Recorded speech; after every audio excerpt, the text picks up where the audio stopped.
The Detroit Metro Airport is home to 18,700 employees.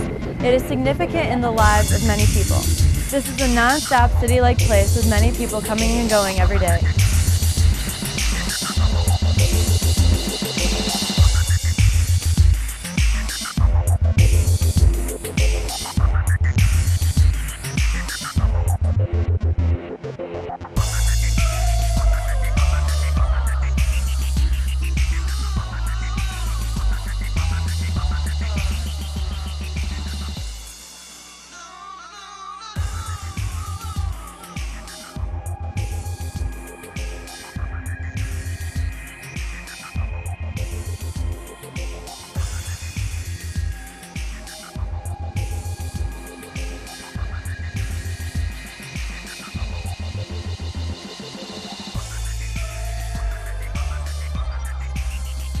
The Detroit Metro Airport covers over 6,700 acres of land and holds 150 gates, 6 runways, and 120 shops and restaurants.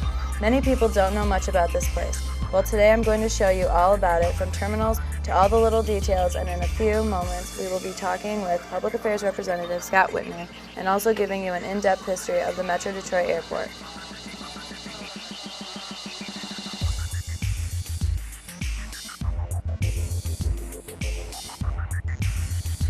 Over the past 20 years, there have been significant changes that occurred here at Metro Detroit Airport, including the substantial growth from 1985 to now, which has had a passenger increase of over 7 million people, which is a 149% increase.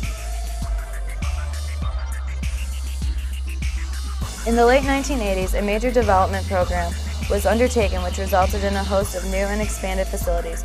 Construction of the North Terminal will represent the last major element of that program.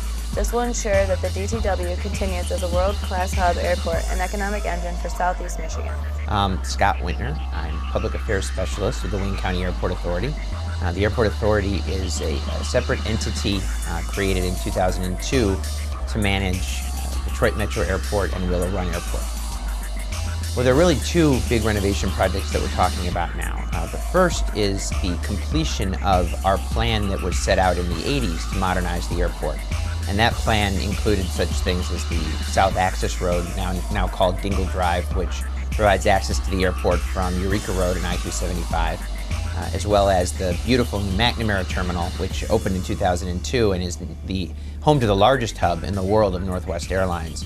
The final component of that plan, which also contained a few other things, is our North Terminal, which is now currently under construction and planned for a September opening of this year. So that's the completion of the project currently underway. With that in mind, we're also looking to the future, and we're beginning to set out a new master plan for the airport and starting to think about the things we're going to need out to about 2025. So our renovation project now really consists of both current projects as well as projects planned for the future.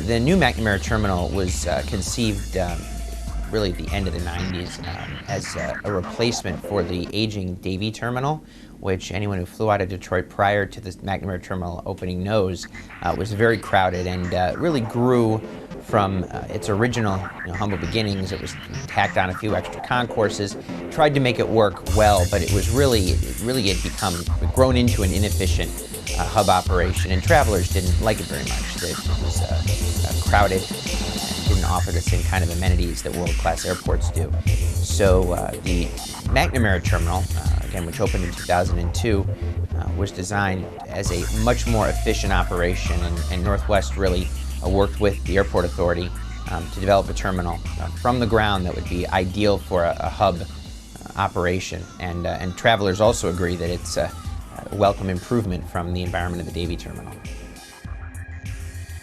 We completed the demolition of the old Davie Terminal after the McNamara Terminal opened. We decided that we'd use that site to redevelop a new North Terminal that will replace the Smith Terminal and the Berry Terminal, which are the other two terminals currently in use. And so the new North Terminal, when it opens in September of this year, will feature 26 gates and will be home to all the carriers other than Northwest Airlines and its SkyTeam partners. So that includes airlines such as United, American, US Airways, Southwest, AirTran, Frontier, and Spirit.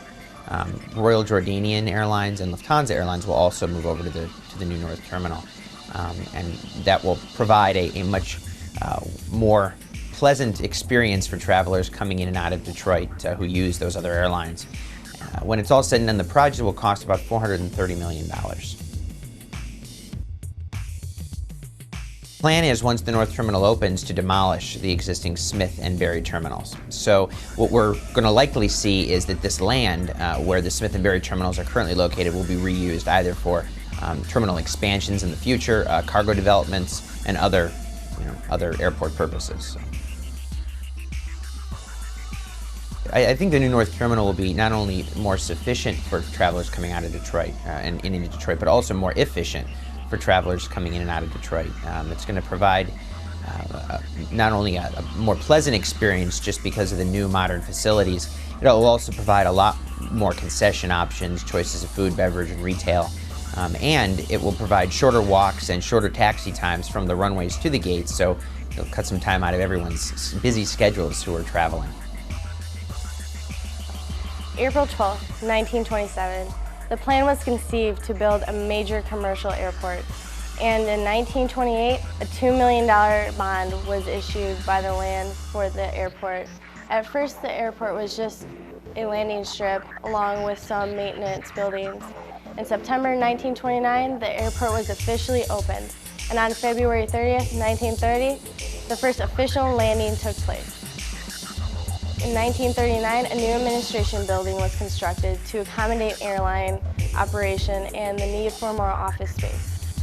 In the early 1940s, the airport was assumed by the United States Army as a staging base for heavy bombers on the way to Europe. In 1944, the Wayne County supervisors approved the expansion of the airport to enlarge into a 3.5 square mile piece of land. And later that year, the airport was renamed Detroit Wayne Major Airport. Through the 50s, a 30-year contract was signed by the American Airlines, and later in 1956, Detroit became one of the first major airports scheduled to receive a long-range radar for the CAA, a $246 million program to prepare the nation for civil jet transportation. This new radar system was the heart of a plan to decrease passenger traffic and maximize safety for all passengers. Later in 1957, a $10.4 million expansion took place to build a new terminal, and toward the 1950s, the Detroit Metro Airport was certified as an international jet airport. Throughout the 1960s, many construction projects took place, and new hangars were constructed and post offices were added. In the 70s, more runways were built, and the first X-ray detectors were set up inside the airport as another way to protect passengers. Since the last wave of technological improvements hit the airport was in the 1970s. In 1986, a $166 million bond was issued to update the airport, and construction was completed in 1989. Later in 1992, a $15 million control tower was constructed and ran under the authority of the FAA. In 1994, DTW reported a record statistics of 28.6 million passengers. And in 1995, DTW Airport was ranked 9th overall in the United States and one of the 13 most used airports in the world on terms of passenger traffic. In 2002, a $1.2 billion Edward H. McNamara terminal was constructed. Later in 2003, an $825 million bond was issued to further fund airport expansion. As 2005 approached, the North Terminal redevelopment project began.